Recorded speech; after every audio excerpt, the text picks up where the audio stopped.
यहाँ ग्रंथराज रेणेसार जी में प्रसंग चल रहा है बहिरात्मा जीव का।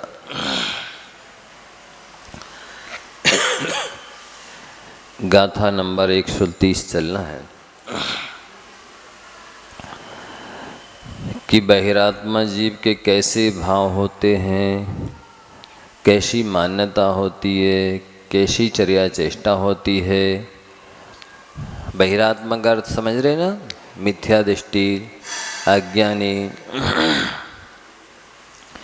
प्रथम गुण स्थानवर्ती, मूढ़ और अनेक तरह के शब्दों के द्वारा उसे कहा जाता है।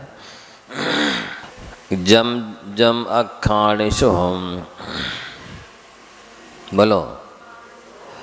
तम तम तिब्बम करे बहु दुखम, अपाणिमिति न चिंतये, सोच्यो हवै बहिरप्पा, जम जम अखाणिशुहम, तम तम तिब्बम करे बहु दुखम, अपाणिमिति न चिंतये, सोच्यो हवै बहिरप्पा।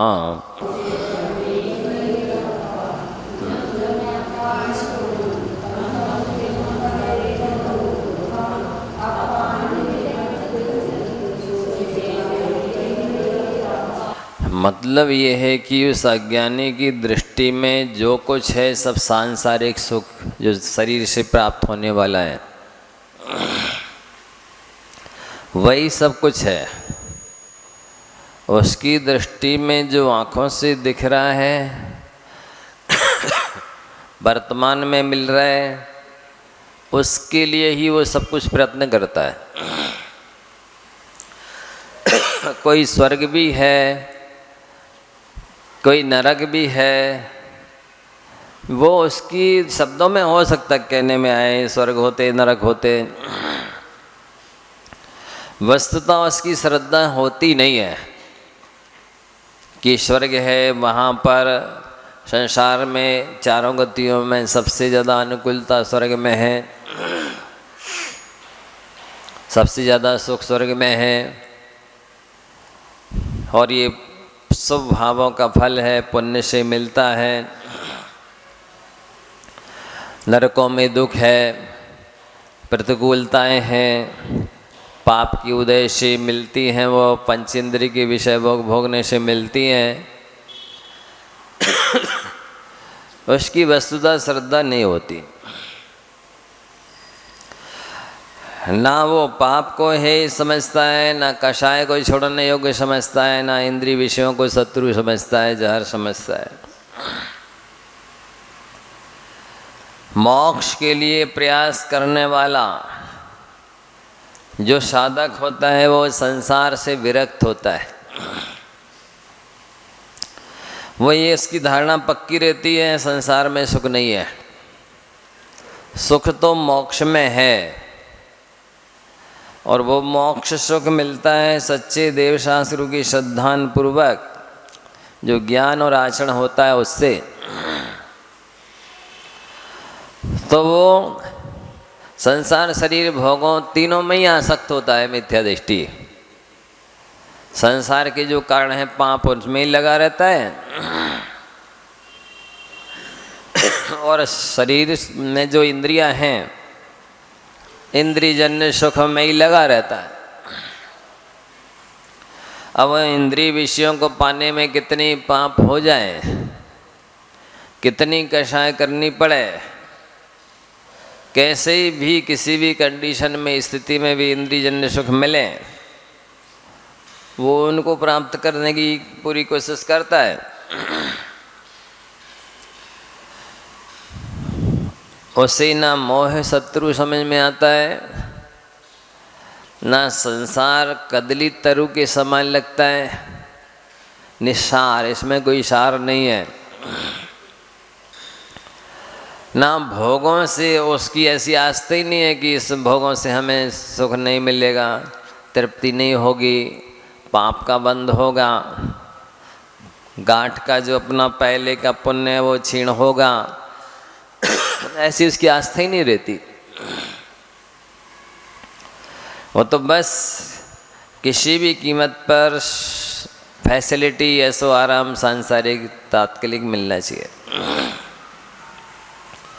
यदि उसकी परलोक में आस्था हो, पुण्य पाप में आस्था हो, तो वो जो दीर्घकालीन है, अनंत भविष्य है, उसके लिए प्रयत्न करे कि भाई ये पर्याय तो थोड़े समय की है, मनुष्य हमेशा थोड़ी बने रहना है। जब तक आयु है तो आप हैं यहाँ। जैसे होटल में कोई रुक जाए और होटल को ये अपना घर समझने लगे और पैसा दे दे करके जो होटल की सुविधा प्राप्त कर रहा है उसी में ही संतुष्ट रहने लग जाए, तो वो ज्ञानी तो हो नहीं सकता। क्योंकि यहाँ तो हम किराया जब तक देंगे तब तक होटल में रह सकते। एक एक चीज़ वहाँ की होटल की यूज करोगे पैसा देना पड़ेगा। बिस्तर लो उसका पैसा लग रहा है, चाय नाश्ता जो भी आप यूज कर रहे हैं, वहाँ के लाइट बात है, वहाँ टीवी भी है, वहाँ एसी भी है, जो जो यूज कर रहा है सबका पैसा लग रहा है कि नहीं? आप तो ऑर्डर देते जाइए, आता जाएगा क्या चाहिए, लेकिन बाद में उस सबका वो बिल देगा ना, है तब ना नहीं याद आ जाएगी। नहीं, जैसे वहाँ स्थिति है वैसे इस मनुष्य पर्याय की स्थिति है। ये मनुष्य पर्याय होटल से कम नहीं है। आपको कोठी बंगला मिला है, वो भी पुण्य से मिला, आप अपना पुण्य खर्च कर रहे हैं तब कोठी बंगले में रह रहे हैं। जो भी भोग की सामग्री मिली वो पुण्य से मिली है। संगी साथी सहयोगी सेवा करने वाले मिले, पुण्य से मिले हैं। जो इंद्रियों के विषय आप भोग रहे हैं वो अपना पुण्य खर्च करके भोग रहे हैं। पांचों इंद्रियों के विषयों को आप भोग रहे हैं, बिना पुण्य खर्च किए थोड़ी भोग रहे हैं। तो एक घंटा नहीं है, ये पुण्य तो खर्च कर ही रहे हैं आप जो पहले से पूरी पर्याय से लाए हैं। दूसरा ये भी है कि पाप बंद कर रहे हैं। तीसरा ये है जो पहले का बना हुआ पाप है उसमें स्थिति अनुभाग बढ़ा रहे हैं। चौथा, जब तक आयु है तभी तक रह सकते हैं, आप अपनी मर्जी से रह सकते हो इस मनुष्य पर्याय में।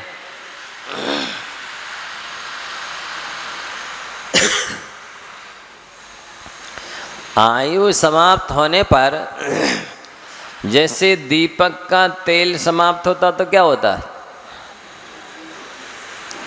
बुझ जाता है, अंधेरा मच जाता है।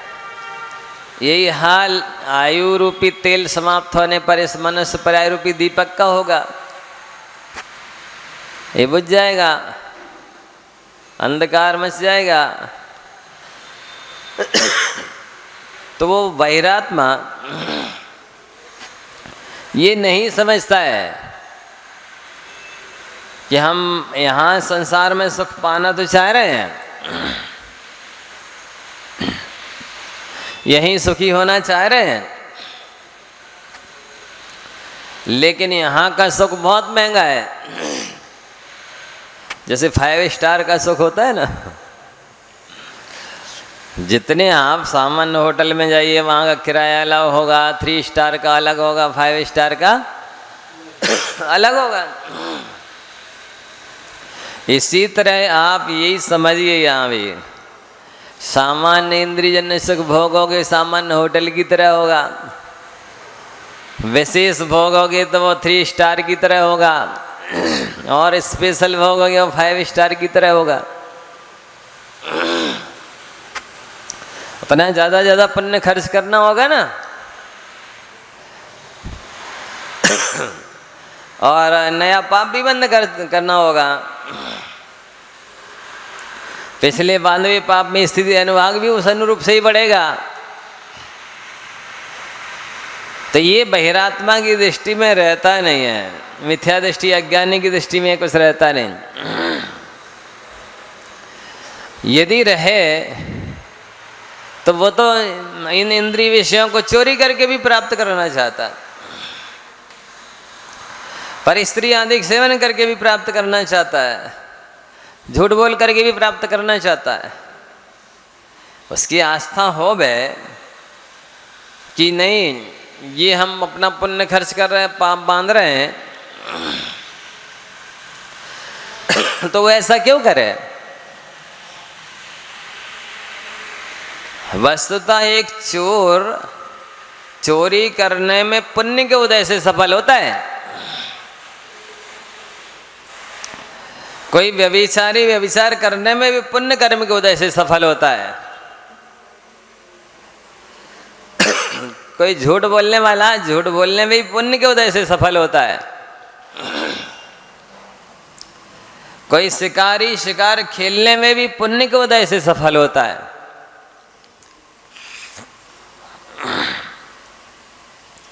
और एक एक वस्तु भोगोपभोग की फैसिलिटी जो आपके पास है वो सब पुण्य के उदय से है। और जब तक ये पुण्य है तभी तक है। आपका पुण्य समाप्त होगा, वो चीज़ आपके पास से गोल हो जाएगी, चोरी चली जाएगी, नष्ट भ्रष्ट हो जाएगी, बिछुड़ जाएगी, समाप्त हो जाएगी।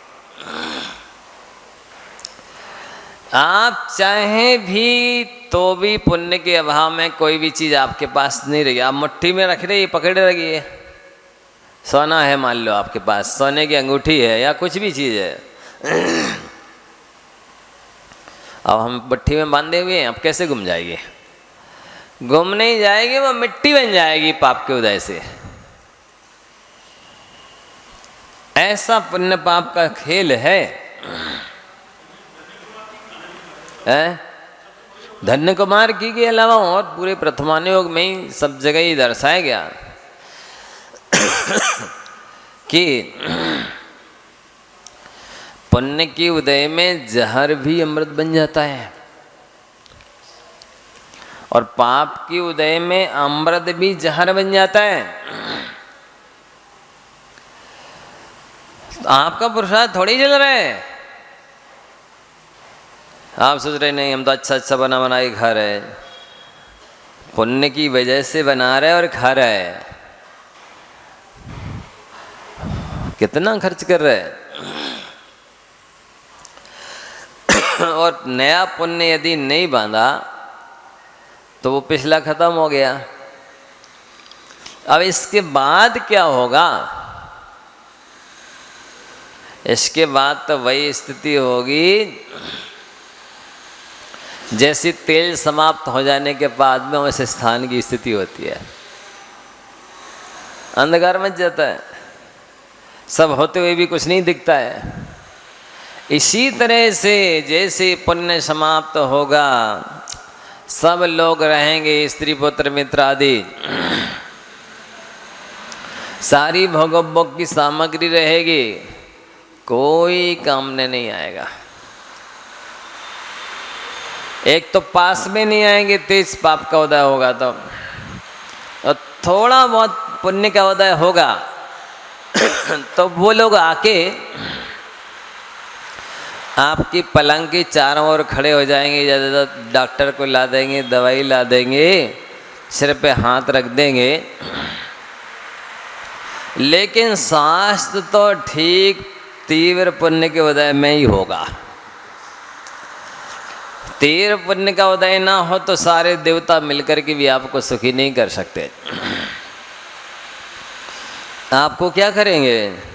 वे देवता लोग जब उनका स्वयं पुण्य समाप्त होने लगता है आयु समाप्त होने लगती है, 6 महीने पहले वस्त्राभूषण की कांति फीकी पड़ जाती है।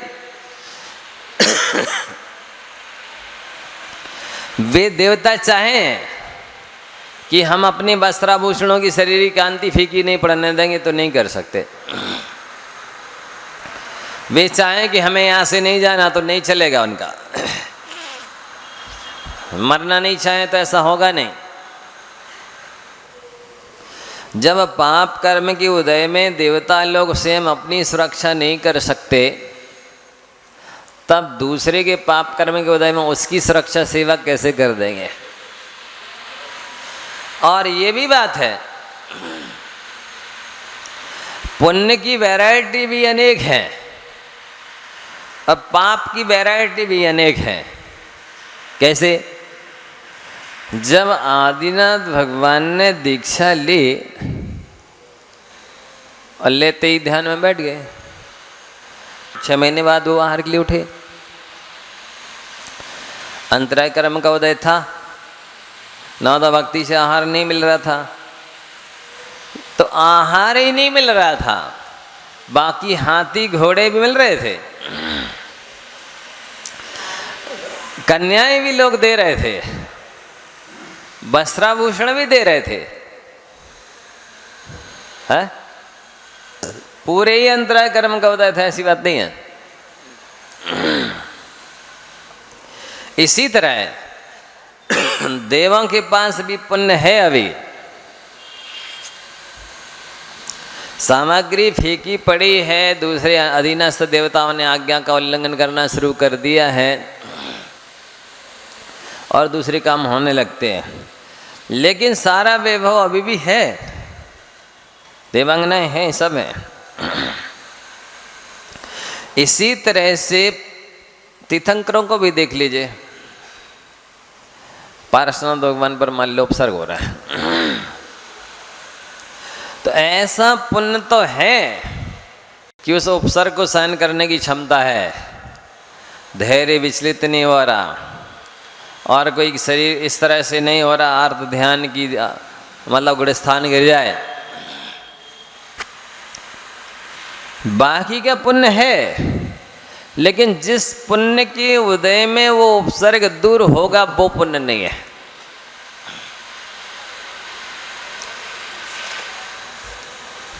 तीर्थंकर प्रकृति सत्ता में है, सत्ता में पुण्य तो है,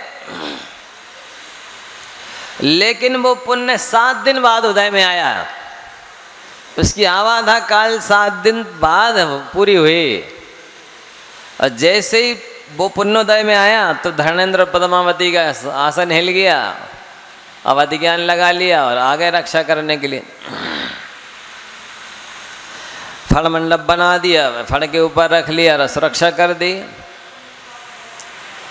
इसी तरह से आदिनाथ भगवान की सत्ता में पुण्य तो था, लेकिन उसकी अभी आबादा पूरी नहीं हुई थी। 13 महीने 7 दिन बाद उस पुण्य की आबादा पूरी हुई, उदय में आया। राजा श्रेयांश को सपना गया, इसके पहले नहीं आया। पहले उदय में आ जाता पुण्य तो पहले ही सपना आ जाता, और वे तो खोजने लगते कहाँ है वो आदिनाथ भगवान जो आहार के लिए आ रहे, कहाँ पर आहार की अन्वेषणा कर रहे। ऐसे ही हम सब प्राणियों के साथ भी है। सावर्ण क्षयोपसन लक्षण योग्यतया ही प्रतिनेतम अर्थम व्यवस्था पैती है। जितनी जो चीज आपको चाहिए है तत्संबंधी आवरण कर्म का क्षयपसम होना चाहिए, तब वो चीज आपको मिलेगी। यदि उस वस्तु संबंधी आवरण कर्म का क्षयपसम नहीं है तो वो तो नहीं मिलेगी, दूसरी कोई मिल जाएगी। ऐसे इन प्राणियों के साथ हो रहा है, इनके पास भोग की सामग्री नहीं, ऐसी बात नहीं है। इनके पास और दूसरी सहयोगी साथी नहीं, ऐसी बात नहीं है, लेकिन साथ में ऐसे पाप का उदय भी चल रहा है कि कोई अनिष्ट सहयोग भी चल रहा है साथ में। मनुष्य पर्याय पुण्य पाप के मेल से मिलती है। पुण्य का उदय भी चल रहा है, पाप का उदय भी चल रहा है। अब बहिरात्मा का क्या स्थिति होती है मिथ्या दृष्टि की, वो उस सुख में अपना काम नहीं करता, धर्म ध्यान नहीं करेगा, बस पुण्य का पैसे का सदुपयोग नहीं करेगा, वो उसका दुरुपयोग करेगा, अनिष्ट संयोग नाम का अर्थ ध्यान करेगा। और जो पैसा है भोग की सामग्री में लगाएगा, विषयों में लगाए। अंतरात्मा की ये विशेषता होती है कि वो उसकी दृष्टि चूंकि अंतर में होती है, उसकी दृष्टि श्वान जैसी नहीं होती है। श्वान और सिर दो प्राणी है ना। श्वान को कुत्ते को कोई लाठी मारे तो वो लाठी को चबाता है, उसे शत्रु समझता है। शेर को कोई गोली चलाए तो वो गोली बंदूक को नहीं झपटेगा, बंदूक चलाने वाले पर झपटेगा। तो उसे अपने मूल शत्रु की पहचान होती है। तो सम्यक दृष्टि जो होता है, ज्ञानी होता है, सच्चा धर्मात्मा होता है, उसके पास भी ये दृष्टि होती है सिंह जैसी, अपने शत्रु की पहचान है। और मिथ्या दृष्टि बहिरात्मा को अपने शत्रु की पहचान नहीं है, उसकी कुत्ते की तरह दृष्टि होती है। सम्यक दृष्टि समझता है कि ये जो प्रतिकूलता बनी है वो मेरे पाप कर्म के उदय से बनी है, इसमें किसी का कोई दोष नहीं है। जितने मेरे द्रव्य क्षेत्र काल भाव के दायरे में आ रहे हैं वे भी मेरे कर्म के उदय से ही आ रहे हैं। और मिथ्या दृष्टि कहता है वो हमें परेशान कर रहे हैं, उनने अंतराय डाल दिया, उनने सहयोग नहीं किया, उन्होंने अपमान कर दिया, आदि आदि। जबकि उसकी दृष्टि सम्यक दृष्टि अंतरात्मा की होती है कि हानि लाभ जीवन मरण यश अपयश जो हो रहा है वो पाप पुण्य का खेल है। संसार में दो लोग ही यहाँ पर मोल जो है ना, कहना चाहिए एक्टर हैं। दो लोगों का मुख्य रोल है, एक पुण्य का एक पाप का। जितनी भी अनुकूलता बन रही है सारी पुण्य कर्म रूपी एक्टर का कमाल है, और जितनी भी मन वचन काय की प्रतिकूलता बन रही है वो सब पाप कर्म का एक्टर है, उसका कमाल है। तो यही लिख रहे हैं ना ये कि वो जो इंद्रिय जन्य सुख हैं वे सब आत्मा को बहुत प्रकार के दुखों को देने वाले हैं। ये मिथ्या दृष्टि की आस्था नहीं है। अखाण स्वहम तम तम तिब्बम दुखम बहु करेई, ये बहुत तीव्र दुख देते हैं। मिथ्या दृष्टि की ऐसी आस्था नहीं होती है। कैसी होती है? अपनमिति न चिंतई, वो तो इंद्रियजन्य सुखों का ही चिंतन करेगा, उन्हें ही प्राप्त करने की कोशिश करेगा, उन्हीं में लीन रहेगा। आत्मा की ख्याल शुद्ध उसे बिल्कुल नहीं होती है।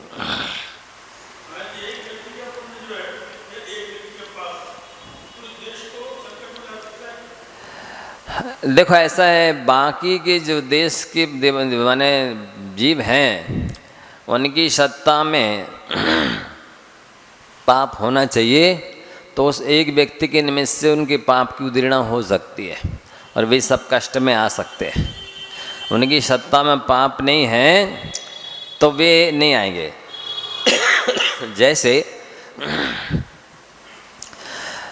नेमिनाथ भगवान के समोषण में सुन लिया कि ये द्वारिका 12 वर्ष बाद जल जाएगी दीपायन मुनि के निमित्त से।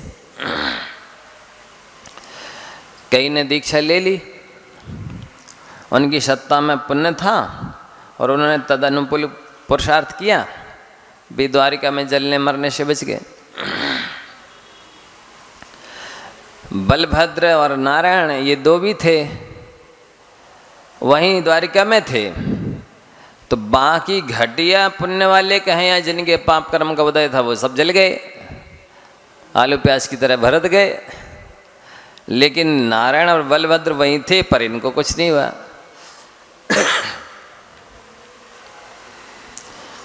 ये अपना मूल्यवान चीज़ें निकालना चाह रहे थे या अपने माता पिता को उस आग में से निकालना चाह रहे थे?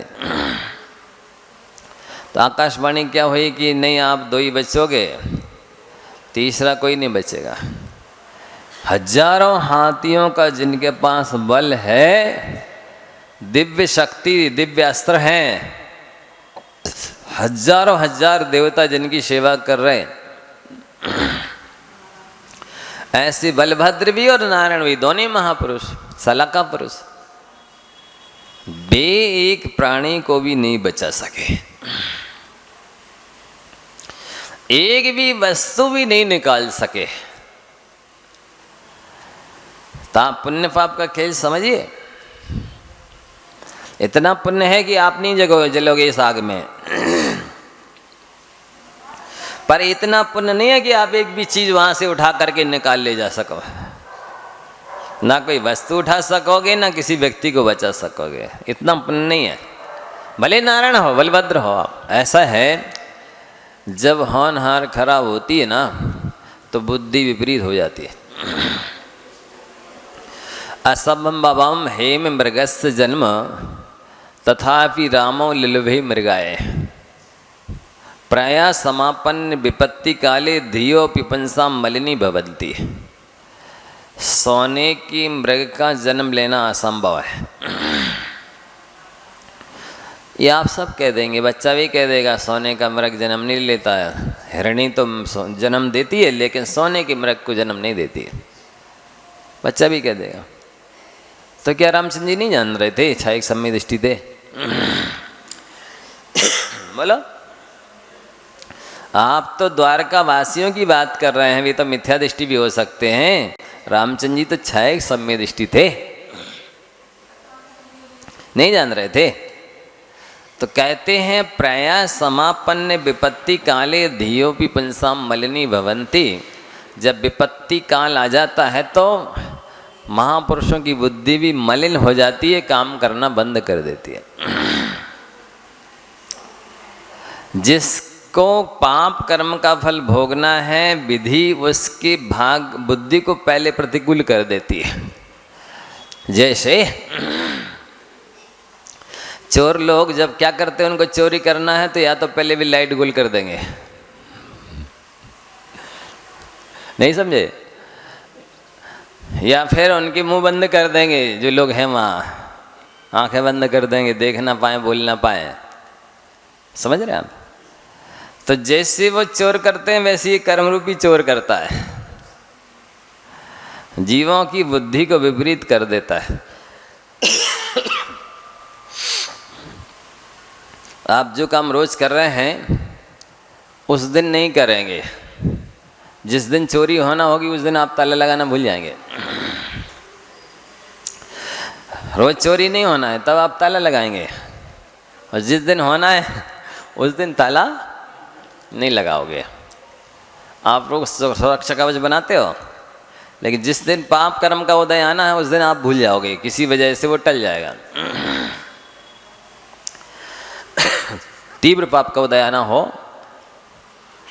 तो ऐसा होता है कि आप वो टलता जाएगा, भूल जाओगे, नहीं बनाओगे।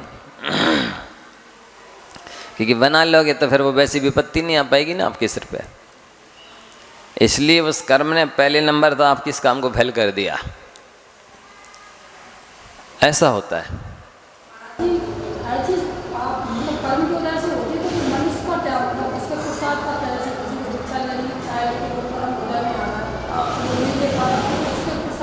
मनुष्य अपने भावों का कर्ता भोक्ता स्वामी है कि नहीं, आप ही बताइए, है ना?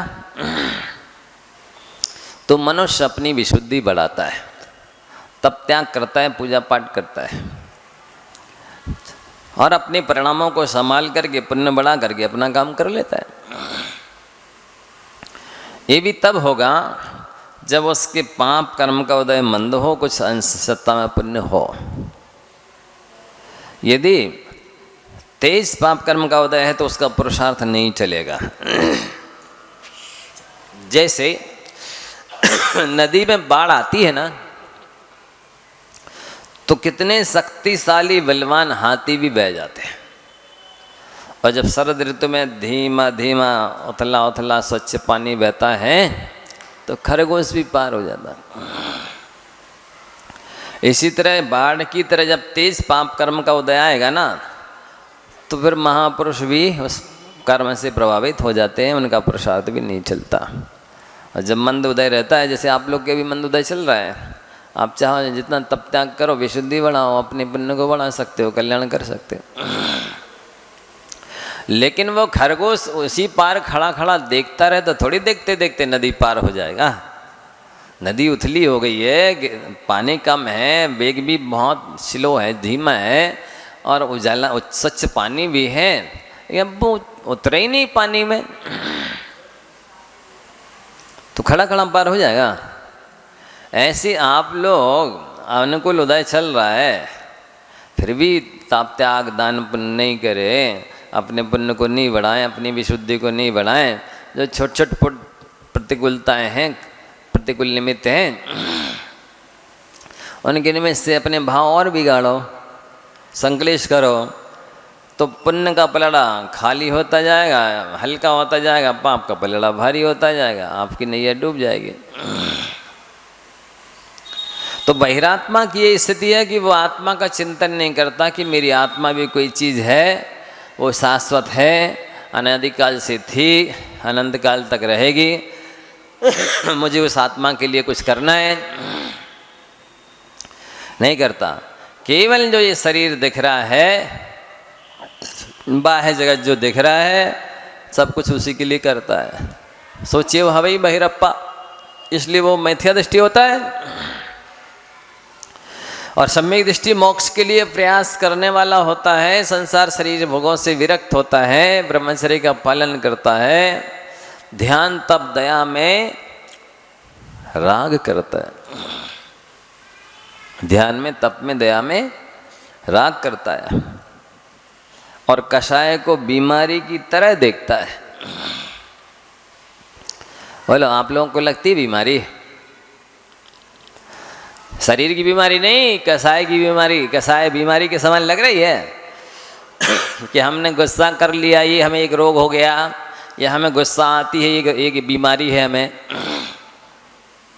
बोलो, लग रही किसी को? हमें बात बात पे गुस्सा आती है, नाक पे रुई बरसती, क्या बोलते? हाँ, नाक पे गुस्सा आती है, तो ये आपको रोग है, ये आपको एक बीमारी है, इसका इलाज कर रहे हैं आप लोग, ढूंढ रहे दवाई है?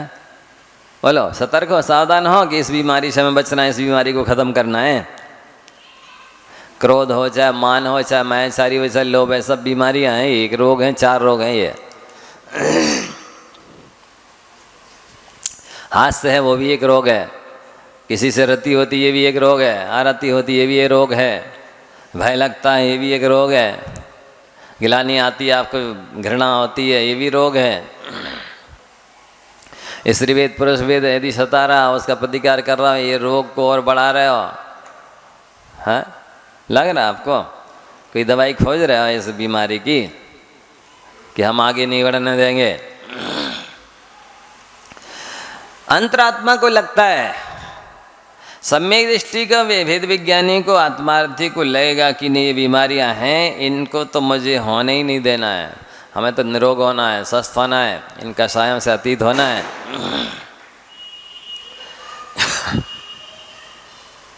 करो ऐसा सिद्ध श्रद्धान, अन्यथा इसी में आ रहा है बहिरात्मा में। नहीं, प्रयास करने के वाले की हार होती नहीं, इसका मतलब आपने आज तक प्रयास नहीं किया है और अभी भी अच्छे से पुरुषार्थ नहीं कर रहे, क्योंकि पुरुषार्थ करने वाला तो लक्ष्य को प्राप्त कर लेता है, सोने वाला जाग जाता है, लेकिन जो सोने का बहाना कर रहा होता है वो नहीं जागता है। मतलब चादर ओढ़ के सोया है, सो रहा है, तो कोई जरा सा उसको खींचेगा चादर तो उड़ जाएगा, कौन है? लेकिन जो बनावटी सो रहा है, आप खींचते रहो, चादर डाल दो, पानी कुछ भी कर दो, उड़ जाएगा? नहीं उठेगा। तो ऐसी श्रद्धा बनाओ आज से, कि यदि आपको गुस्सा आती है तो एक बीमारी ये है, मान कैसा सताती तो एक दूसरी बीमारी ये है, आप मायाचारी के द्वारा अपने काम बनाते हो तो तीसरी बीमारी ये है, आपको ये भी चाहिए ये भी चाहिए ये भी चाहिए, लोभ कैसा सताती है तो चौथी बीमारी ये है। उनको बीमारी समझो, ये रोग है। कई लोगों को जैसे एक साथ अनेक रोग हो जाते हैं ना, ऐसे एक साथ अनेक रोग है ये। टीबी भी है, कैंसर भी है, थायराइड भी है, शुगर भी है, पता नहीं कितने को। ये उनसे भी भयानक रोग हैं, लेकिन अज्ञानी बहिरात्मा इन्हें रोग नहीं मानता और अंतरात्मा मानता है। तो इनको बीमारी की तरह देखना शुरू करो, क्योंकि जैसे बीमारी कष्ट देती है, आपको दुखी करती है, आर्त ध्यान कराती है, ठीक ऐसे ही कसाएं भी अनंत गुना कष्ट देंगी भविष्य में। अभी तो वर्तमान में दुखी करती हैं है? क्रोध की दवाई क्षमा, मान की दवाई मार्दव विनम्रता, मायाचारी की दवाई सरलता, लोभ की दवाई संतोष। हमारे पास सारी दवाइयाँ हैं, अब मांगो, प्रयोग तो करो। ले जाके मरीज की दवाइयों को घर में रख ले तो स्वस्थ हो जाएगा। हैं? उन दवाइयों को प्रयोग करना पड़ता है और परहेज के साथ करना पड़ता है। परहेज करो साथ साथ तो दवाई काम करती है। और दवाई खाते जाओ और परहेज करो, नहीं महाराज जी पहले 1 किलो मिठाई खाते थे, हमें शुगर है, अब आधा किलो खाते हैं और दवाई खा लेते और मीठा भी खा लेते हैं। परहेज नहीं करोगे तो आप ठीक नहीं होगा। पूर्ण रूप से स्वस्थ होना है तो पूरा परहेज करो और विधिवत दवाई को लो, ठीक हो जाओगे। नहीं तो जैसी रोग से व्यक्ति की दशा होती है, 24 घंटे और ध्यान चलता रहता है, 24 घंटे चिंतित रहता है और दुखी रहता है। इसी तरह कसायों से आपको लगता है मैंने आंख दिखा के काम कर लिया, आत्मा छटपटाती है। दिन भर जो कसाय करते हो, पाप करते हो, रात में आत्मा रोती है, आप सोते हो। कई बार फिर ज़्यादा हो जाता है जब पाप, तो फिर नींद नहीं आती है।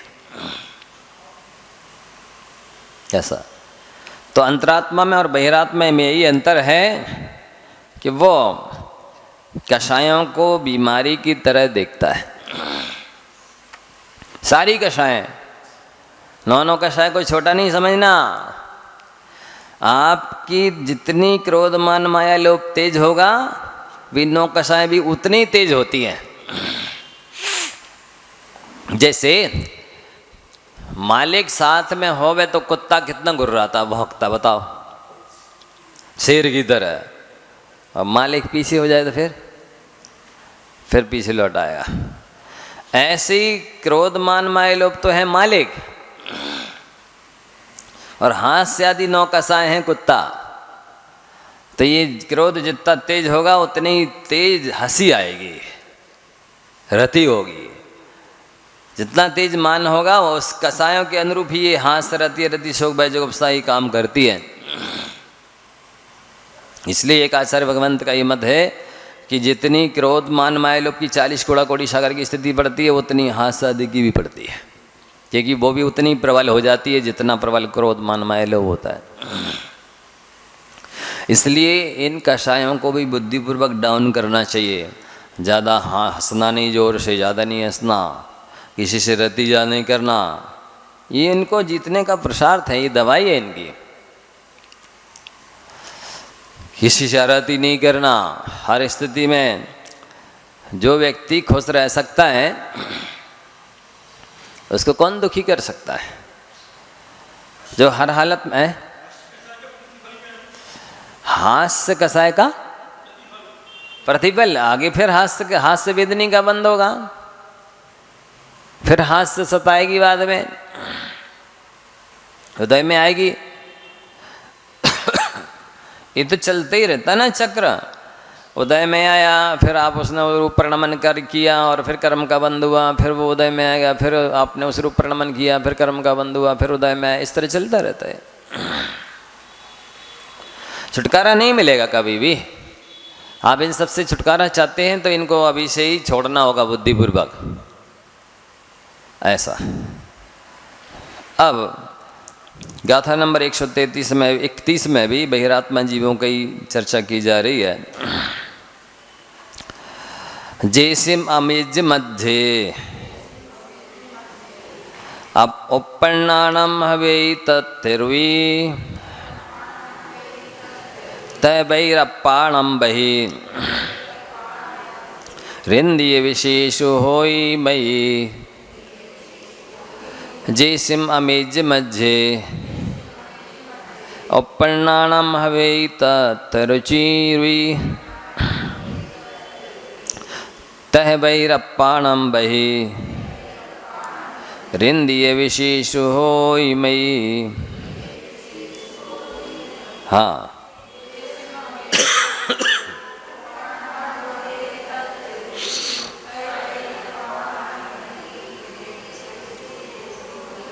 अब देखो, जैसिम अमेज मध्य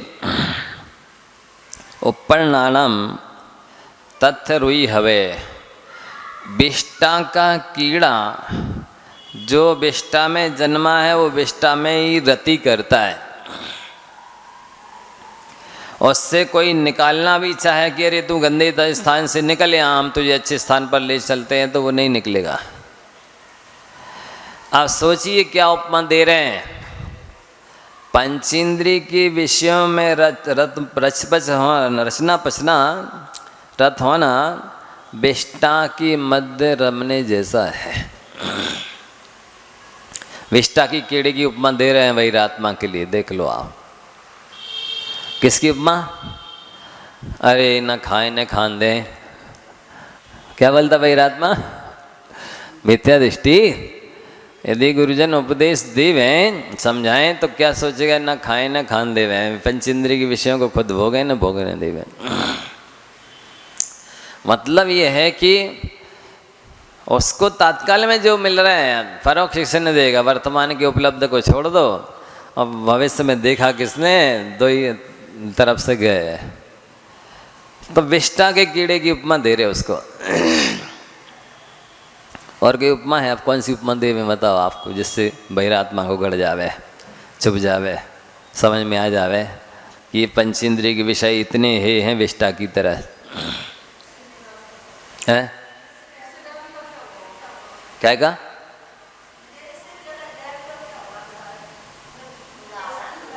हाँ, वही कह रहे हैं हम आपसे कि और कौन सा दृष्टांत देवें, जब विष्टा का ही दे दिया। हम नहीं दे रहे, इसमें लिखा है गाथा नंबर 131 में।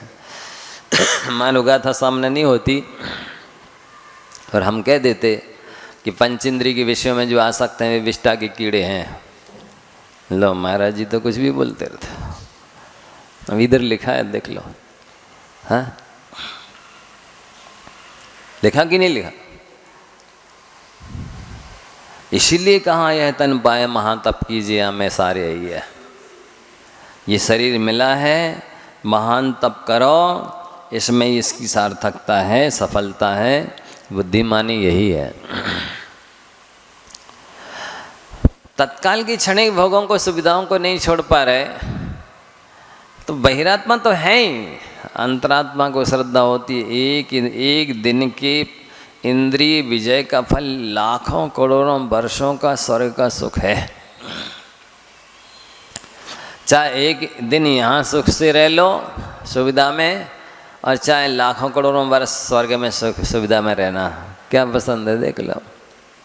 और यहाँ की सुविधा में रहे तो इसके बाद पाप बंद होना है, फिर स्वर्ग भी नहीं मिलना। आप कहोगे यहाँ का भी बोलने थोड़ा बहुत तो वहाँ का मिल ही जाएगा, वो भी नहीं मिलना है। एक दिन की इंद्रिय विजय का फल है। तत्काल में कटु है, इंद्रिय विजय कठिन है, लेकिन वो उसी तरह से अंतरात्मा का स्वीकार्य होता है जिस प्रकार से सुबह से दृष्टांत दिया था कि व्यक्ति अपने शरीर की चीड़ा फाड़ी करवाता है, ऑपरेशन करवाता, क्यों करवाता है?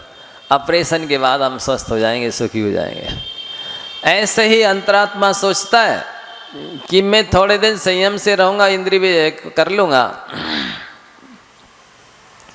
पंच इंद्रिय के विषय त्याग दूंगा तो हमेशा हमेशा के लिए सुखी हो जाऊंगा। आस्था होती, श्रद्धा होती है, उसी के बल पे तो होता है। इसलिए कहा है कि बैराग तो आस्थावान का सच्चा और पक्का होता है। जिसकी आस्था सही नहीं है, सम्यक दर्शन ही नहीं है, उसका वैराग भी सच्चा नहीं होता। किसी वजह से परिस्थिति विशेष में आकर के व्रत नियम संयम ले ले, बात अलग है, लेकिन वो जो भी करेगा शास्त्रों में ऐसा भी लिखा। क्या लिखा? किसी ने ब्रह्मचर्य लिया, लेकिन इस ब्रह्मचर्य व्रत के बदले में उसकी मोक्ष प्राप्त करने की इच्छा नहीं है, तो उसका ब्रह्म भी अब्रह्म के लिए है, ऐसा लिखा है। उसका ब्रह्मचर्य पालना भी अब्रह्म के लिए है, कुशील के लिए है, क्योंकि उसने संसार ही तो मांगा है। स्वर्ग मांगा है तो स्वर्ग संसार में आता कि नहीं आता? संसार ही तो मांगा। स्वर्ग में क्या ये सारी कर्म का उदय नहीं रहता? रहता है। वो क्या शाश्वत गति है? नहीं है। इसलिए उसका ब्रह्मचर्य भी अब्रह्म के लिए, उसका त्याग भी भोग के लिए, उसकी पूजा भी खुद की पूजा कराने के लिए। समझ रहे आप लोग? ऐसा वैरात्मा है ये। विष्टा का कीड़ा है वो वैरात्मा। वैरात्मा कौन? जो विषय सकते हैं, लिखी रहे ना आप, गाथा सामने रखिए। उसकी जैसे विष्टा के कीड़े की विष्टा में रुचि होती है, कोई कितनी कोशिश कर ले, निकाल के देख ले, वो नहीं निकलेगा विष्टा से बाहर। तहे बहिरप्पाणम, जो बहिरात्मा है, मिथ्या दृष्टि है, अज्ञानी है, उनकी इंद्रिय विशेषु मई होए, इंद्रिय विषयों में ही बुद्धि काम करती है, मति होती है, दूसरे विषयों में उनकी बुद्धि काम करती नहीं। उनका मन में ये विकल्प आएगा ही नहीं कि चलो हम देवशास्त्र गुरु का समागम करें, सानिध्य लें, लाभ लें। नहीं, समय नहीं।